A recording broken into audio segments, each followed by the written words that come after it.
have an agenda? If not, just let us know. We have definitely enough copies. Yeah, we can share a few set of documents. I don't know if you all got a set. We have a one-page COP handout. We have the agenda, and also we have the resource tool. Yeah. Right? Yeah. That all of this, so these three documents that everybody have, and we're going to talk a little about them during the session. Maria? Yeah. So with that said, I thought we'd start kind of with just introductions, and then Luis will just talk a few minutes about what we've done, what the group has done. I haven't really been that much involved over the last few months, and I joined relatively recently.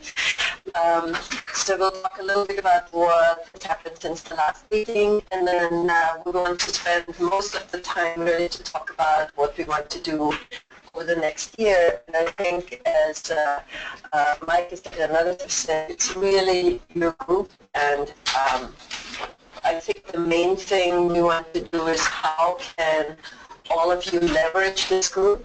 And so we want to brainstorm some ideas of what we want to do over the next year. And in particular, one thing I would like to talk about specifically is a grant, grant opportunities, and I'm talking about ideas for a grant that the community can put out. I think we will only start that discussion today.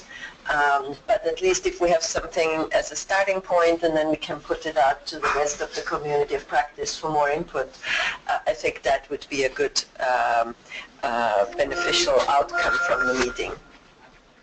So I think that's really kind of the main thing we want to do during this meeting. But anybody else, any suggestions of items to put on our agenda? Yeah. I'm not sure if it's already on the agenda, but I was just looking at the challenges and the discussion from earlier about participation. It says there's 92 members and close to 14 topics and low engagement. And I'd also add youth engagement to that. How can we engage in a way that's useful to this community and reach the target as well? Yeah, yeah. Excellent. If there are any other comment for the agenda, then we will start with introductions. Jeremy, for the website. Jeremy Ditto, I'm the coordinator for the Central America Regional Security Initiative USA. I'm Paul Bell, I'm Senior Advisor to Making Sense International. I'm Liz McDonald, I'm a Technical Specialist for Youth at Global Communities. Stephanie Fangavello with Wars and Associates, supporting youth workforce and education programs. I'm McCabe, USAID. I'm Zaydo Day. I'm the Business Development and Communications Intern for Making Sense. Tim Nurse, President of Making Sense. Rachel Taza, Search for Common Ground, Children and Youth Division. Ashim Yusuf, Youth Development Research Associate at Making Sense. Colin Tobin, Communications and Media Manager for YouthPower Learning at Making Sense. And Lorena Julio, Communication Officer at the Young America's Business Trust. Mauricio Marquez, Intern of YBT. Jose Cloutier, the Program Officer for the Young Americans Business Trust. Ignacio Garza, the IT Manager for Young America's Business Trust. Oh, great. So it's good to have a good and very diverse group. Let me also start by mentioning a little about who are in the COP in terms of the leading roles or coordinating roles. Valerie Hogan, who is connecting from Uganda, is the co-champion together with Maria Bedemeyer. They will be the ones leading this community starting on the second year of implementation, which is, and that's why this meeting is very important, because we will provide some new guidelines and open for conversations on how we want to take this community to a new level. On the other side, we have YBT, of course, Luis, this is me, and Valerie, Lorena, who is also supporting the youth engagement community practice. She is actually in the room. Ignacio Garza is also part of the COP and there's also the IT and communications component. We have Colin Tully, who is right there, and also it's my friend from South Sudan, Ashim. I always forget it, I'm sorry. Who is the team that's making this community starting. Let me start by kind of summarizing the activities and action that we have developed since the beginning of this COP. And the last meeting that we have, well, not the last meeting, but the last activity we did at GW last year. We have a first COP meeting within the framework of the Global Youth Conference at the World Bank, happened on June 15th. This conversation was very important because in addition to the 4 topics that we agreed that were relevant for this community of practice agreed last year, we include a 5th one that was the context. On top of that, we host the webinar on crime and violence that we just did on September the 21st, if I'm not correct, yes, with the objective to provide a new perspective on the topic of crime and violence from a regional side, especially in the Caribbean, and to include a new member or institution that collaborates. This is the Inter-American Development Bank, the IDB. Important to mention that our community of practice went from 40 original COP members to 92. I think that's very good. It also needs to take us to a reflection why we have doubled the number of participants. We still are very low into the communication, engagement, coordination among each other. So we need to put a moment on this hour and a half that we have to define new rules of how we can connect and make this something more attractive, how we can define the right incentives for this COP. Of course, the topic of youth engagement, and thank you for pointing that, needs to be addressed because we need to be very innovative in that way, and it needs to be a priority. The Youth Talk series is a first effort that we did with that objective. The idea is to use or to leverage on the networks, contacts and resources that every COP member have, and also to give the opportunity to every COP to propose a topic, a theme that we can define as a priority and that everybody can engage. Some of the reflection that we have by working within the different COPs is that the topics, our COP main themes, sometimes overlap.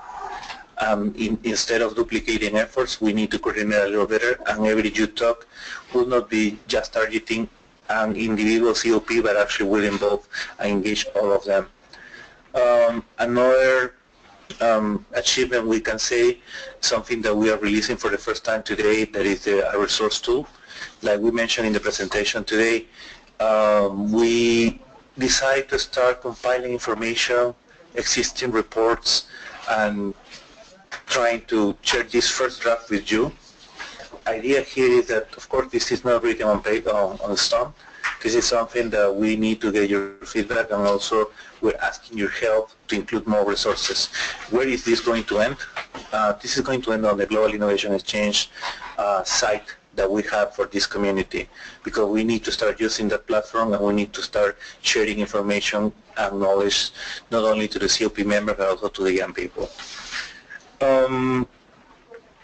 On terms of the Google group discussions, I think we all have bittersweet experience with that.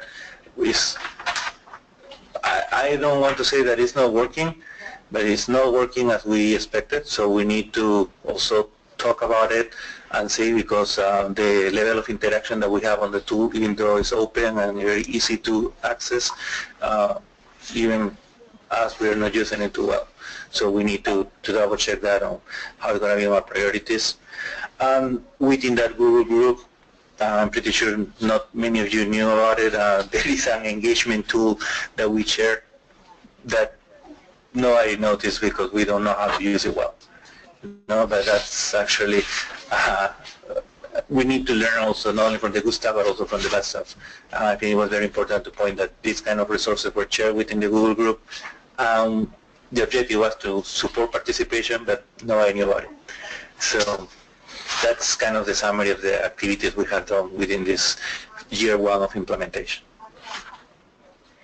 Any questions or comments?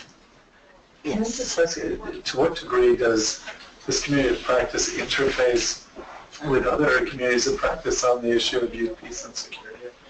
Search for Common Ground, a number of organizations here also participate in the one that the UN is very active on and others. And it just seems that, they're very common priorities, and it would be great to see how they're supporting each other, and it might bring more dynamism, and where you have specific deliverables that support both, and vice versa. So.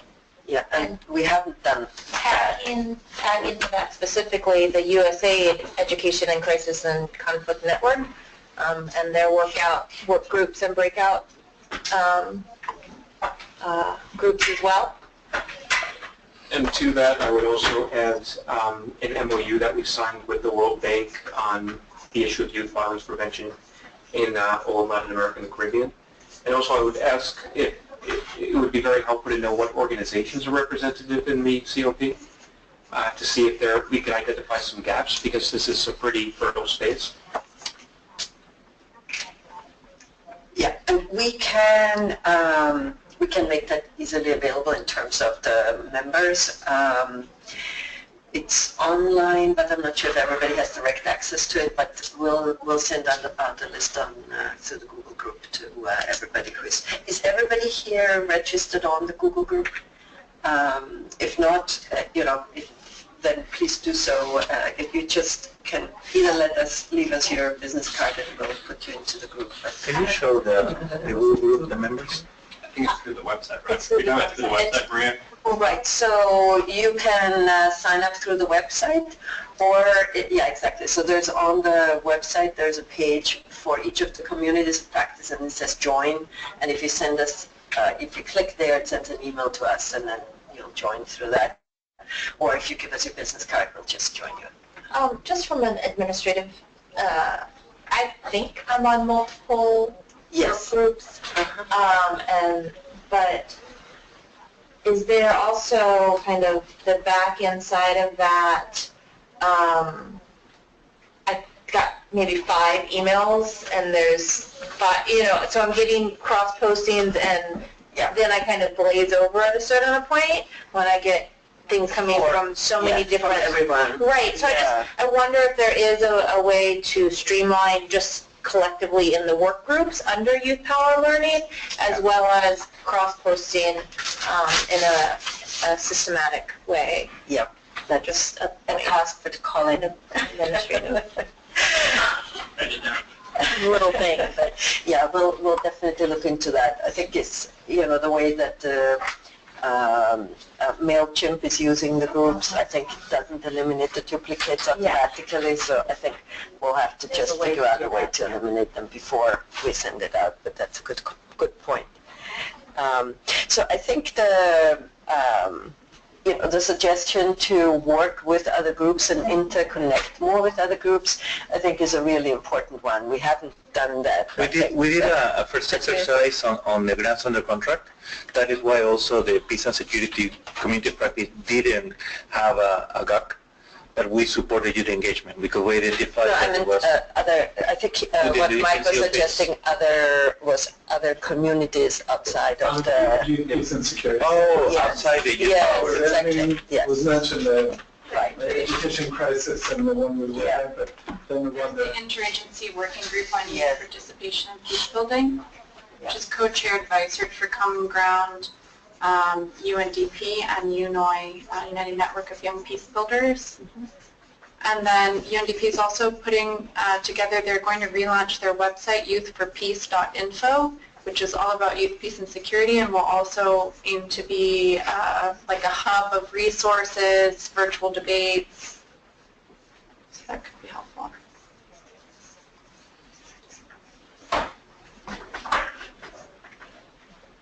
And then just while we're brainstorming a little bit, what are the youth platforms? I mean, we've talked about that, but we're talking about these large organizational communities as far as what are the local youth platforms. Are there any like XYZ country that has already got a platform that the youth are engaging in that we can tap into? Can we do a little market research around the local platforms and what that may look like. Yeah, in that sense, we're using, for example, YBT resources on the, let's say, the position that we have in Latin America and the Caribbean. We kind of coordinate the youth participation in decision-making processes. Peace and security is one of the issues that are addressed, for example, in the Summit of the Americas. Working in partnership with the World Bank, we try to take that experience in a global basis. My colleague here, Lorena Julio, is the one that coordinates the network of young people. So our task, also building on that suggestion, is to start identifying existing networks of young people that already either have some impact, are working directly with other agencies or governments, and invite them to be part of the community practice. And the YALI network and those types of, the USAID communities of youth programs as well. Mm-hmm. I would point out that the United Network of Young Peace Builders, they're basically an umbrella organization of all youth-led organizations across many different countries.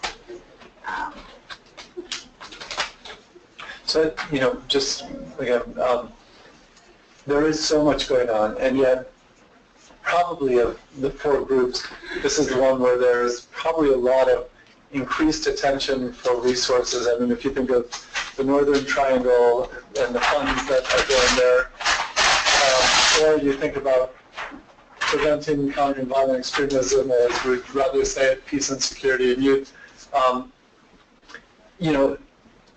these are areas of really high importance to USAID and other groups in here. So the question is what is the deliverable that this group can add to that discussion, and what people are looking for? So like a USAID officer in the field who's designing a new project, they want to know what's the evidence telling us of how do we best engage a young person or a group of young people in peace and security issues, either in gang prevention, where there's a lot of evidence and information, or on countering violent extremism, preventing, or peace and security. And putting that in digestible forms, and this helps. I mean, you pull together a lot of the key documents. Now it's also kind of even taking it a level further, saying what's the evidence show versus, evidence versus promising practices, and making it digestible for people who are designing on this. That's a great contribution of kind of this community of practice that would benefit multiple, whether it's, the interagency one with their platform or others. And it's tough because there's a lot of people working in this space, and it's how do you say, this is what, given the members, what we can really add to that discussion. So.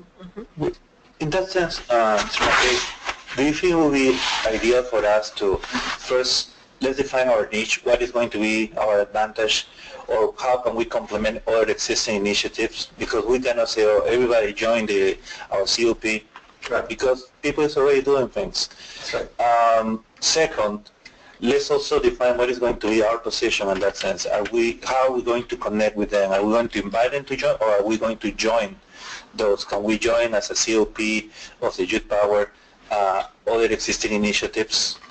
Can we do that? So that can be maybe another strategy to start avoid duplication of efforts and actually being that more useful for other initiatives. I mean, I think another way is also, I think some of the members here are probably members in these other networks, and so can they be the link into the other networks, so they don't have to really join as community to community, as the full community.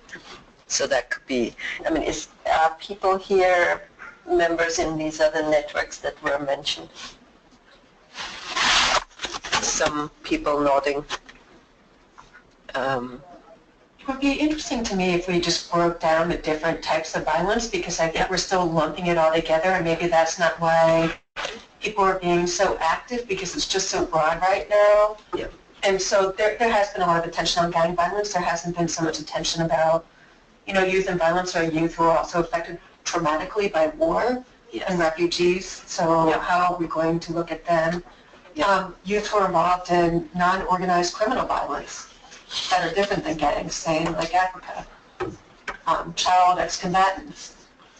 Yeah, in that Youth who sense, came back from radicalization, right, who came back from Syria, who came back from Somalia, and now they're not accepted by their communities, but they've rejected radicalization. So I think we have like 4 or 5 different layers that we can look at, and I think I, for one, would be much more engaged if it was hitting some of the projects that I work on versus just kind of being on Central America. Well, one of the things perhaps that we could do is perhaps we should send out a questionnaire to all our members and just have the different categories and just identify which of those are you the most interested in and perhaps also active in. And I think that will give us also a better idea of where do we have critical mass and where do we have kind of that, central focus, because I think that may help. Because if it's most relevant to you, then you get engaged. That's right. but also I would like to ask Valerie Hoang if she can share also with us her perspective in that specific point, because she's been working a lot on other regions besides Central America. Every time we discuss with her, she actually is the one making that specific point. Right. So Valerie, you can share with us your thoughts on that. Not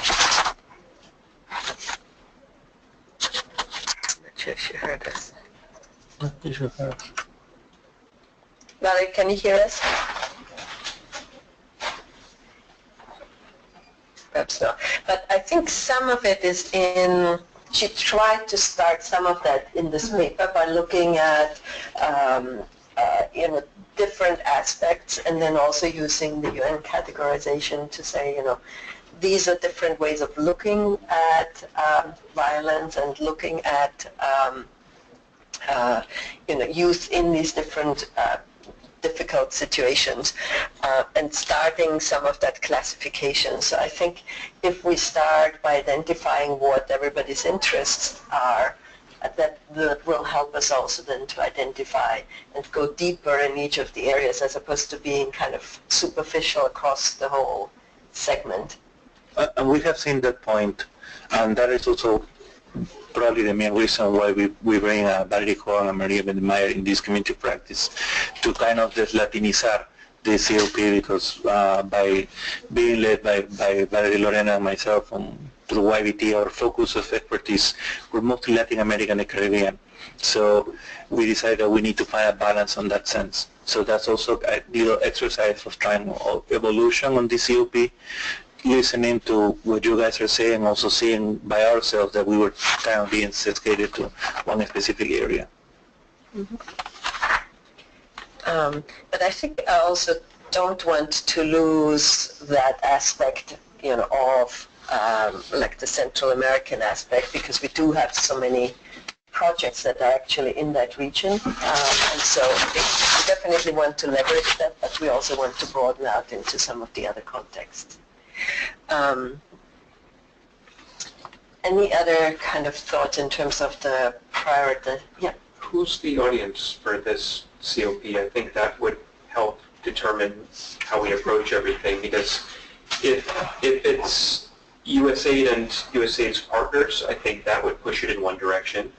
If it's broader, that could push it in another direction, but I think that's a question that, one of origin that should be asked from the outset. Because funding is attached to certain kinds of priorities, and those priorities are already predetermined. So that's something that, if we're going to look at it from that perspective. Yeah.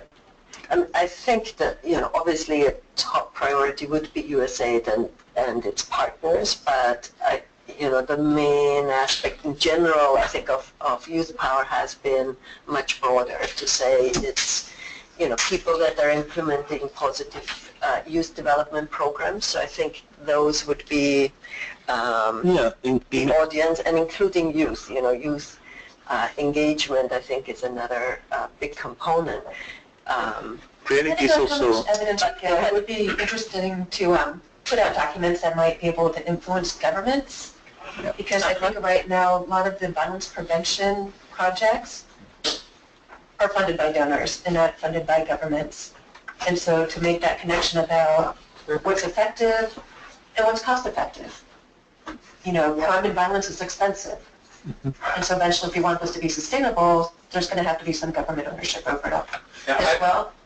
Go ahead. No, but I would just warn that that's a very, very, very crowded space. The IDB, the World Bank, USAID were very invested. The IDB and the bank have come up with countless reports that spell out the costs of violence and crime. But they're not buying it, right? The governments don't seem to be.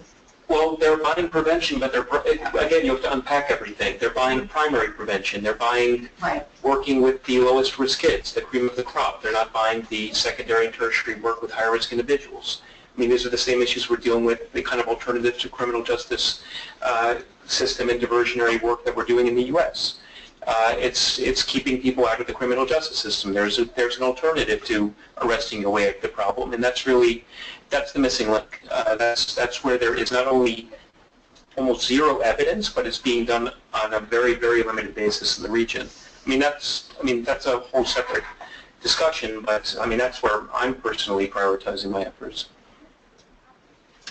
So, Maria, just 1 second before we change topics. I think in the, not in long term, but actually for year 2 objective, right now I think on this first exercise, our effort was, okay, let's engage as many organizations to be members of the COP. And I think we did a good job by connecting so many institutions that are either DC related or DC based. But this is not sustainable if we don't engage local organizations, right? So effort needs to be now on the field. We need to work together with governments. We need to work with local organizations that are either youth-focused or youth-led. That's number one in terms of who's our target audience and how we want to work with them. In terms of government impact, yes, IDB and the World Bank has done amazing photos and reports on the cost of security, and yes, nothing or little has happened. But we need to keep trying on that sense, and that also goes to the point that I was mentioning during the session, that is we need to make our COP or we need to make our program relevant. Why what this COP will say will be relevant for governments is because of the type of partners and the actions that we can present. So let's also have that strategy. I think we agree that talking with governments will be our next goal. That's something that we need to strategize, and I think it's very important that we need to do. So I think let's put it as one of our priorities for year 2.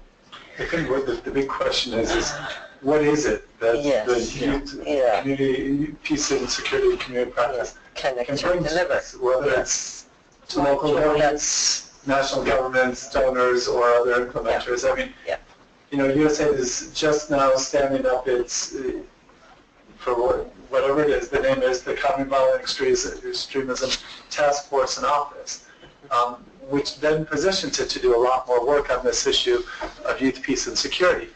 There's a big vacuum in terms of people knowing what really works to help guide as USAID goes more into it, not just through OTI, but through lots of other means, what we do in the space of youth peace and security through Search for Common Ground and the interagency network. They're looking at 2250 as an organizing principle to help develop the plans of action that could be at a national or local level of how young people are engaged in peace and security, whether that's in the Northern Triangle or in countries affected by violent extremism or other. So, I mean, I think the key is to figure out where this community practice wants to make its mark, but I would definitely say take a look at where aid, World Bank, IDB, and others are in the UN are moving on this, because that's where your support and your limited time that the members could get is going to have the biggest impact. But help us solve these questions that allow us to invest better in the projects coming down the pipe. So I heard, I agree. I think that's I think one of the challenges, because there is limited time and resources. So I think we have to be very focused and leveraging what's already going on. I mean, shall we perhaps just go around the table a little bit and see, like, from each person's perspective, if you had one thing that you'd like to get out of this community of practice over the next year, what would be the most useful from your perspective? And you know, then perhaps we can have a little bit of a discussion about it. Sure. Well, Clearly, I don't want to sound like we have everything figured out, but we're investing quite a bit in terms of creating a regional community of practice, a community of practice also amongst cities throughout LAC that includes cities in the U.S. based on the Department of Justice's U.S. National Forum on Youth Violence Prevention. We're going to be holding an event in Medellin in May of next year. We have a lot of the infrastructure to continue this partnership into the out years. I think if this is a global platform with a name that's as broad and vague as peace and security, I think that the real added value could be in bridging gaps between continents, between disciplines. For example, in Latin America and the Caribbean, you have rampant issues of interpersonal violence, gender-based violence, sexual violence, violence against children that, of course, self-reproduce. You have other issues while you have the same issues in Africa, for example, you have issues of collective violence and conflict. It would be interesting, and it would be actually breaking extremely new ground to start bridging those disciplines. That's something that a COP that has a global focus, for example, could take on. That's me working in one specific region can't. Great. I mean, for me, it's the relationship between youth economic opportunities within the context of conflict, which is sort of one amongst a million other things, but I mean, that's the... So what is it in that area that would be helpful for you? Is there a tool, or in terms of when you think about this community, what would be helpful? Benchmark good practice. Uh-huh. What great ideas can we plagiarize? Uh-huh. Sorry, learn from. Okay. Getting real evidence about what works with youth that have already been engaged with violence, so tertiary youth. There's been studies in the United States, but they haven't been applied to developing countries, particularly in Africa and the Middle East.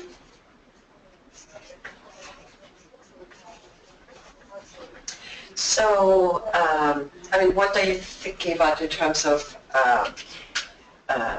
real evidence? I'm just trying to think, perhaps we'll go to the details afterwards. Mm-hmm. Yeah.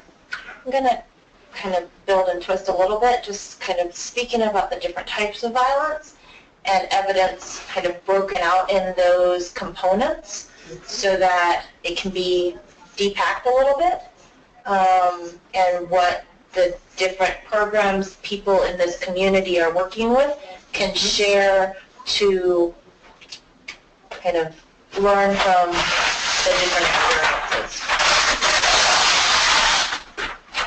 I would tend to agree with that. I think,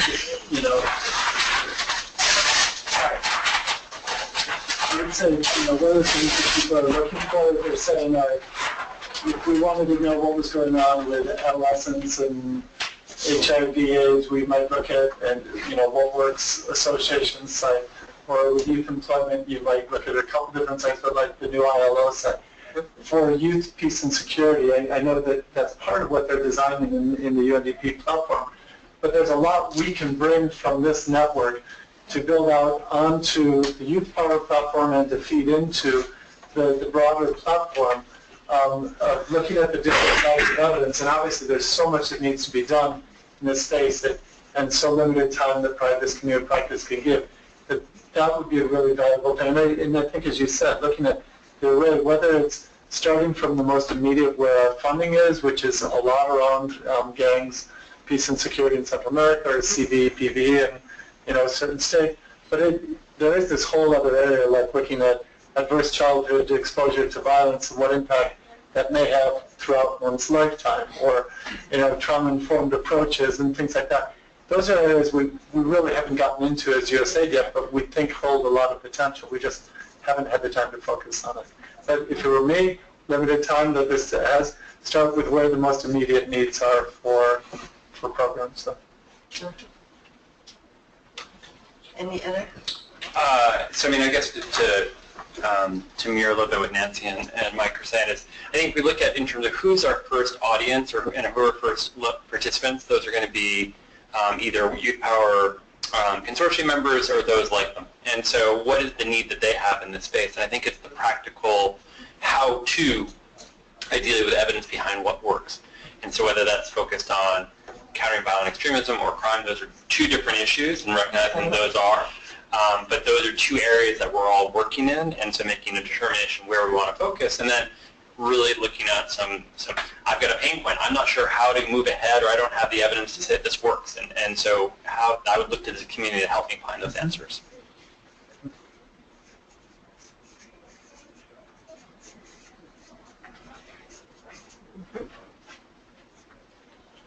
I think I would just agree with points already made, dividing by types of violence, feeding into existing platforms, and this practical how-to.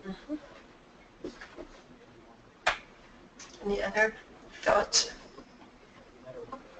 Louis, anything from kind of, if you take your YAPT hat on and just think about it from that perspective, what would be useful as a member?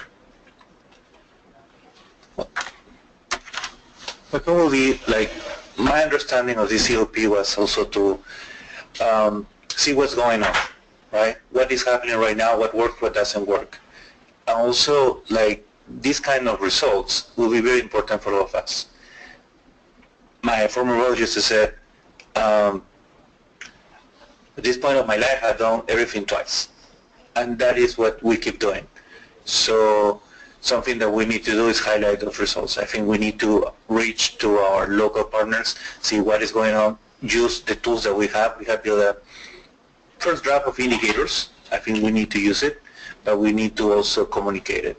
So I think we have a great opportunity to showcase the value out of our community of practice, but we need to be very strategic on that. So see what's going on, use our indicators, and showcase it. Can I add a little? Yeah, of course. As far as it being USAID and kind of the USAID hat on it, all of us are working on USAID projects and touching various different touch points through all of those projects in the countries, and to get it out of DC. I mean, I'm sure it is out of DC, but push it out of DC in a kind of concerted effort for this following year of like, what is the membership beyond DC, but it has to be relevant to them. But I'm just saying, like, looking at it from a outside of DC perspective as to what value it has, and kind of maybe that USAID mission for this kind of first round, because then you're trying to hit everything, you can't do it, but just a potential idea to throw out there. Yeah. Yep. So I heard a lot about, evidence, obviously, and I think that is, obviously a big need. So it would be good to have a little bit more of a discussion in terms of what can this group as a community of practice do with regard to evidence, because obviously we're not going to do an RCT. We don't have money to do an RCT. So what is meaningful as a community of practice engagement to contribute to the evidence gathering? Obviously one thing could be to look at the evidence that already exists, and I think that some of that will come out of the meta-analysis that has been done, because I know that they have looked at positive youth development across the board. I'm pretty sure that the components that look at crime and conflict is probably very small, so there's probably very little evidence out there. But I think one of the activities could be that once the meta-analysis is available, that we ask the group to give us a cut that looks primarily at, what is all the evidence that is affecting crime and conflict countries, and then perhaps this community could look in more depth into those studies and perhaps create a policy paper or something. That could be one thought. Another thought I could think of is perhaps case studies. You know, I think case studies are obviously not as rigorous as an RCT, but sometimes they provide some good context in terms of what has worked. But, you know, any kind of, I'm just wondering, you know, because I think everybody agrees that evidence would be important, but I'm thinking about something that's practical that we can do. I think that the focus on evidence is great. I think if the priority is in the right place, I would just challenge that a little by saying evidence to do what? To do programming in a context of crime and conflict, yes, or to impact crime and conflict. They're two distinct things. Is it positive youth development for the sake of positive youth development, or is it positive youth development in order to mitigate violence or conflict? These are very distinct. Yes. And I can tell you for the LAC region, our focus is to mitigate risk factors for violence, and also to ultimately, and this is something that we're also looking at, kind of joining forces across the interagency with other groups, etc., to reduce different forms of violence. But I mean, are we looking intervention specific again? Is this one intervention that will decrease a young person's vulnerability to violence by, for example, keeping them in school? Or is this something that will, one intervention alone, that more evidence on one single intervention that will reduce homicides? I mean, what evidence for what? Mm-hmm. Any thoughts in terms of? Well, we're going back. I want to back up a little bit. So yes, RCTs take a long time. So yes, we're not going to get, if we start now, yes, we're not going to get any results. But, you know, people do go shopping around looking for projects to evaluate. So I think if we gathered a lot of our projects and shared it with certain researchers, they would be interested. Because the projects we have on the ground, researchers come and knock on our door. Mm-hmm.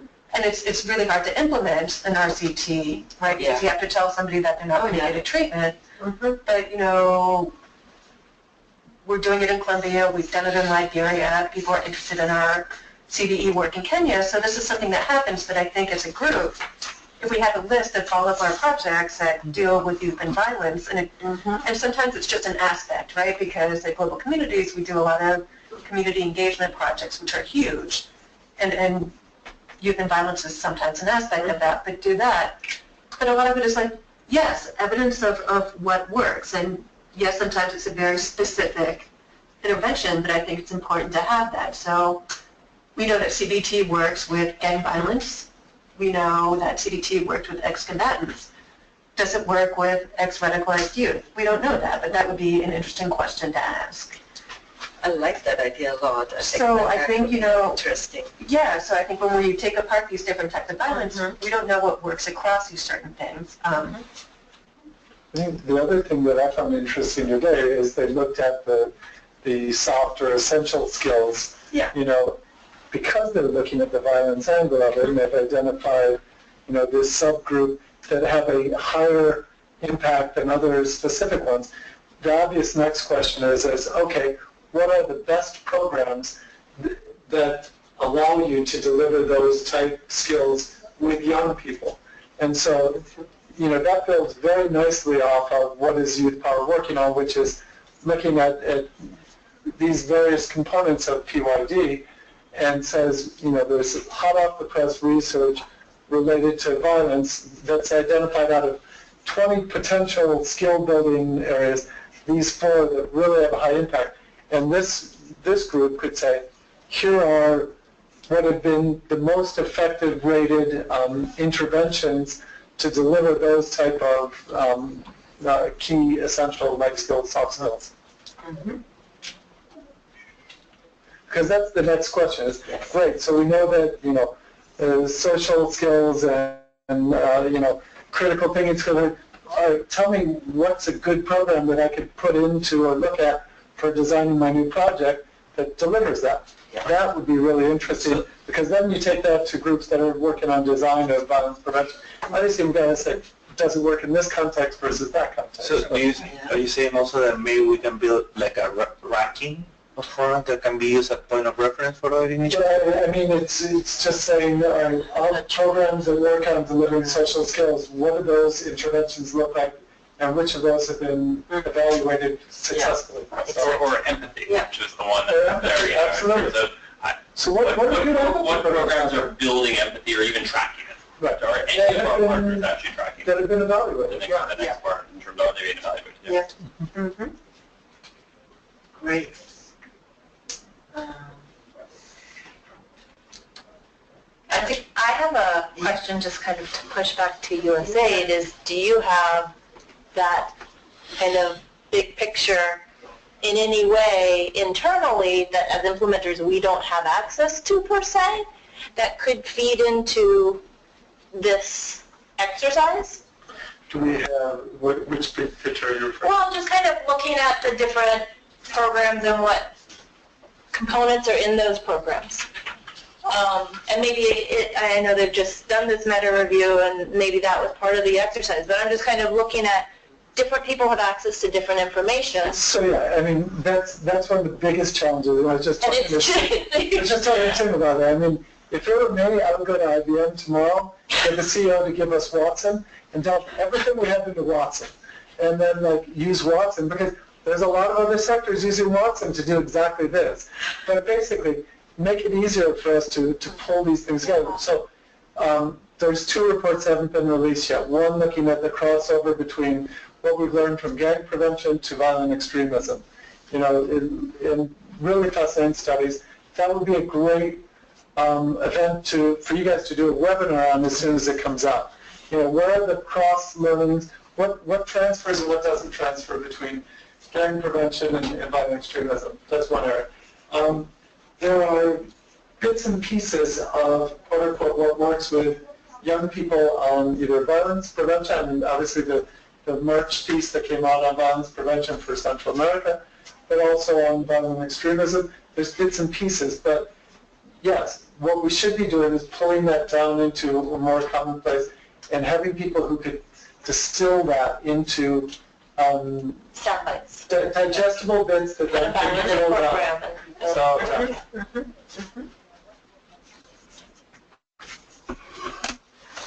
So a good exercise could be, instead of finding the differences, finding the common grounds that we can actually cooperate to make it even better. Right? Okay. I just need to add one thing. Like, for me, the peace and security, I focus more on the conflict because when I came from Sudan, conflicts in different states within the Sudan, South Sudan, Chad, Central Africa. So all the area, it's conflict more than violence. And when I think back with some project that we work on the field, like I see that there's many things together. Like I can't put like the peace and security like away from the youth engagement. Like I find this all work together. You know, I can't like differentiate them in my mind because in the field, like when you work in some areas, even within Sudan, like in some areas where you work, like we put the peace culture, for example, skills as a part of a big project that we work with. Focus, for example, with the schools or whatever, but it's part of the project, not all the project. In some areas, we work with the displacement camps and with the tribes that have conflict for a long time. The problem is not to stop the conflict; it's how to make the area sustainable. Like all the time, like the tribes stay together. Okay, like stop the conflict, months, 2 months, 3 months, then again the same things. So most of them, like you see, the lack of, for example, the infrastructure or development in the area. So what we're trying to do is try to work in some areas with some project, even if there is conflict. So people try to find a solution to it, not go to the guns and start fighting between the tribes or join the armed group in this area. It's for me. When I look to the peace and security, I'm trying to look at a framework that each one can use it, you know, like a framework structure that if I need to build in Sudan, in east of Sudan, the conflict is different from west of Sudan. So even if I implement a project and it goes very well, I can't duplicate or implement the same project in the other part because there's a different. So I'm looking for a framework that I can use it, whenever I need. Like I just this framework helped me like to design project for this area or that area. This is how I look for the peace and security. So what would that framework do? Would it tell you, if you have used this project, adjust these areas in order to apply them in these situations? Is that kind of, I'm just trying to see what kind of framework that is that you would be needing. Framework like have the, for example, skills and some youth concept, for example, on it.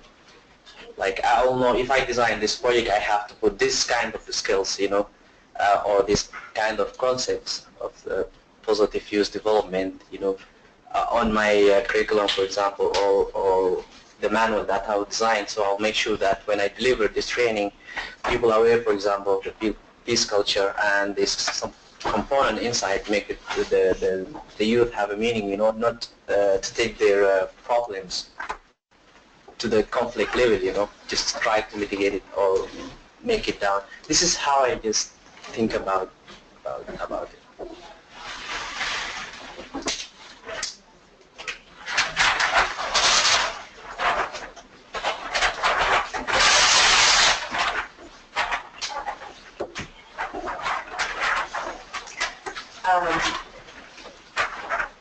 So I want to come back. So I think we have, I heard like several things that I think we can start with in terms of activities.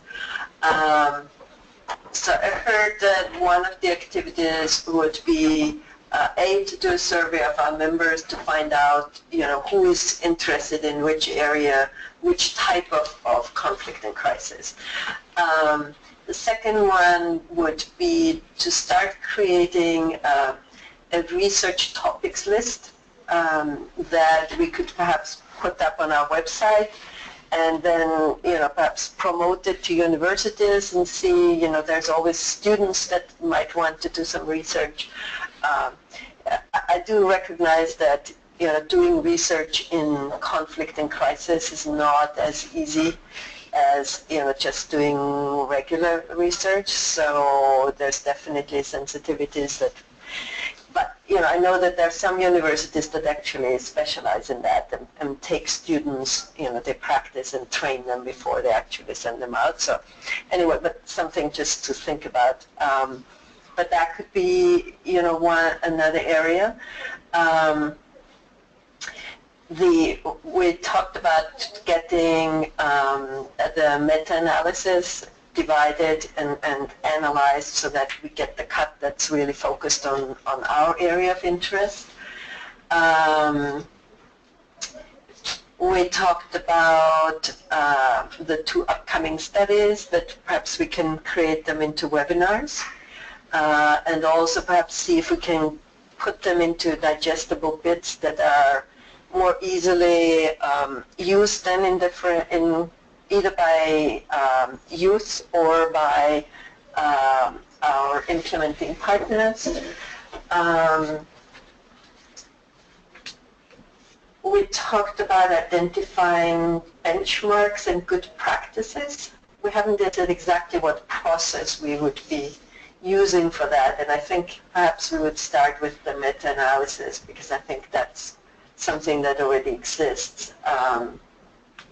But we could also just, send out a call to our members and see if there's anything that may be perhaps less rigorous than a meta-analysis, but that might still have, include some useful positive practices.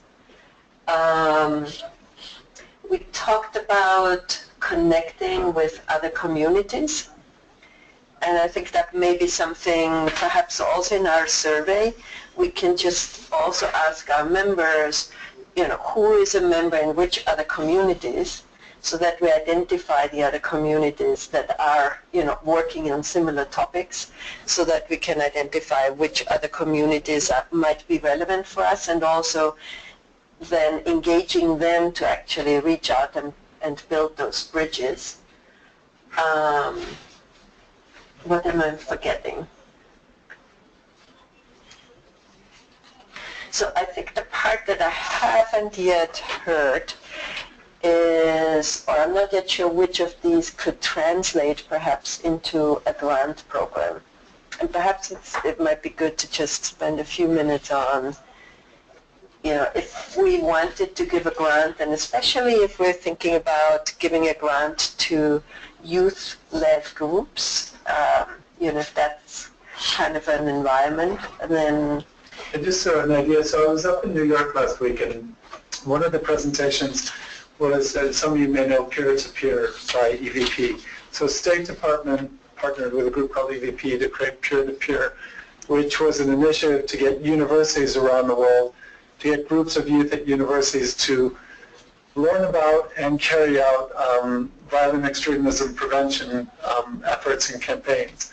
And they gave $2,000 to each of these kind of university cohorts to work for 6 months, one semester on it. And I cannot tell you how amazing what they were able to produce, because it wasn't about the $2,000, that was seed capital. It was about giving a group of young people access to information about what were key things about what works in this arena, and then letting them loose on thinking creatively. And so in Lahore, Pakistan, the university there, what they did in Belgium, in Nigeria, just incredible things. And I was thinking, one of the big asks right now around 2220 is developing the national action plans. But what if we were to put out seed capital for groups of young people to create local action plans, and see, but also give them access to the information on the Google Drive, on the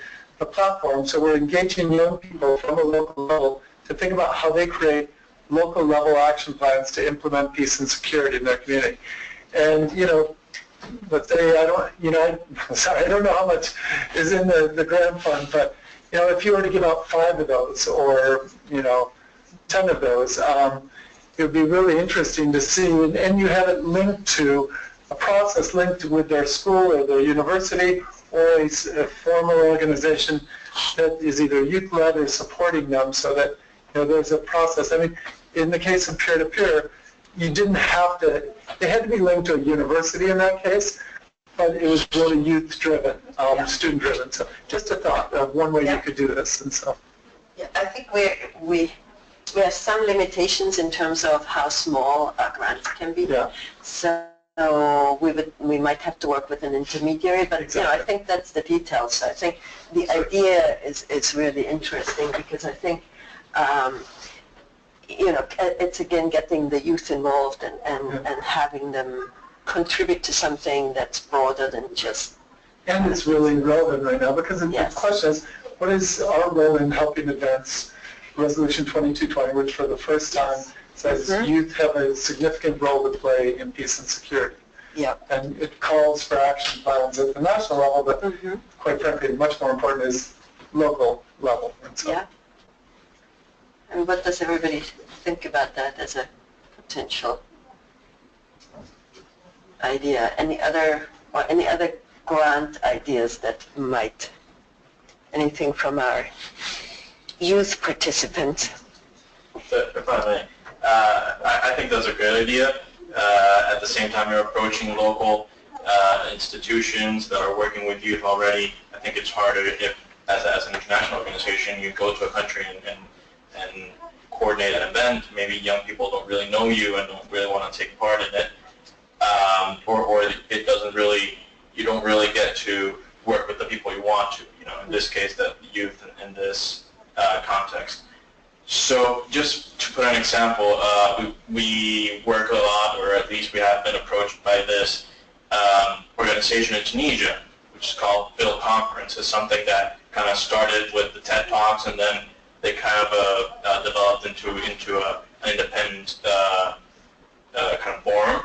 So this type of people that are young people are organizing these forums without any budget whatsoever, but their main focus is to work with these young people and do some dialogues and just kind of combat violent extremism through dialogue. And this is happening in Tunisia. So I think working with those kinds of local partners and kind of giving them this small grants to do this kinds of things would be a great idea and will give us evidence and also just reach out to local entities. And, I think you maybe just think of one of the grants that we have given in to COMO, and they are a local organization. It's not on the same topic. They are doing a kind of a video documentary kind of their organization. It's kind of a year in the life of this youth-led organization. And but it's it's a local organization, and it's kind of showcasing what it's like to be a youth-led organization in Africa in this case. So it's so I think we have experience with working with a local organization. We also know how hard that one was, but I think it's something that we have to do, and I think that we should definitely look into that. Can we create something like a recognition for a youth-led program on peace and security that we can create as part of an incentive for young people to showcase what they're doing and for everybody to learn about it? Kind of learning what the UN just did with the Global Young Leader for the SDGs. So we identify good projects, we give them the endorsement that you are good, and that helps them empowering them, because the issue with young people is that they don't exist, right? They're doing a lot of things, but they don't exist. Nobody knows about it. So if we can create that value and we can create that mark, I think we can contribute a lot. So maybe not even talking about money. If we can give them a seed capital as part of an award, that would be good. But if not, just the simple recognition will be even enough for them. I mean, one of the things that we could think about is how can we, just to be careful, I think we need to talk about do no harm principles too before we get into granting youth organizations money with USAID connected to it, because these are usually very localized, community-based organizations. And so they like to keep that face too, so I'm not saying don't do it, but I think we need to think through any sort of grant we give directly to a youth organization that we're doing no harm. By giving that grant. And I think, we have a very strict kind of review process that involves the community of practice members and others.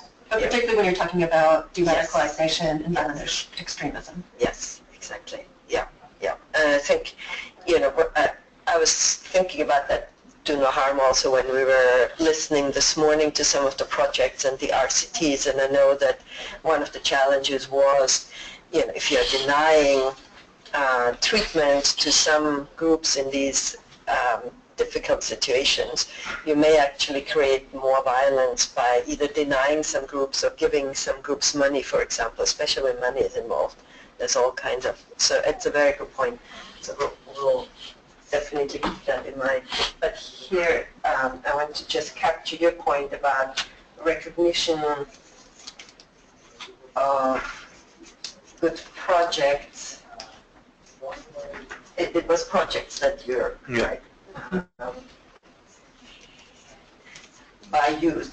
I mean, one of the things that we could think about is, say anything that we want to do on our website, to just generate a place on the website where youth programs would be recognized, that or youth-led programs are recognized.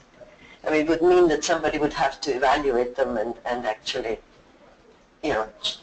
reach some judgment to say they are actually good.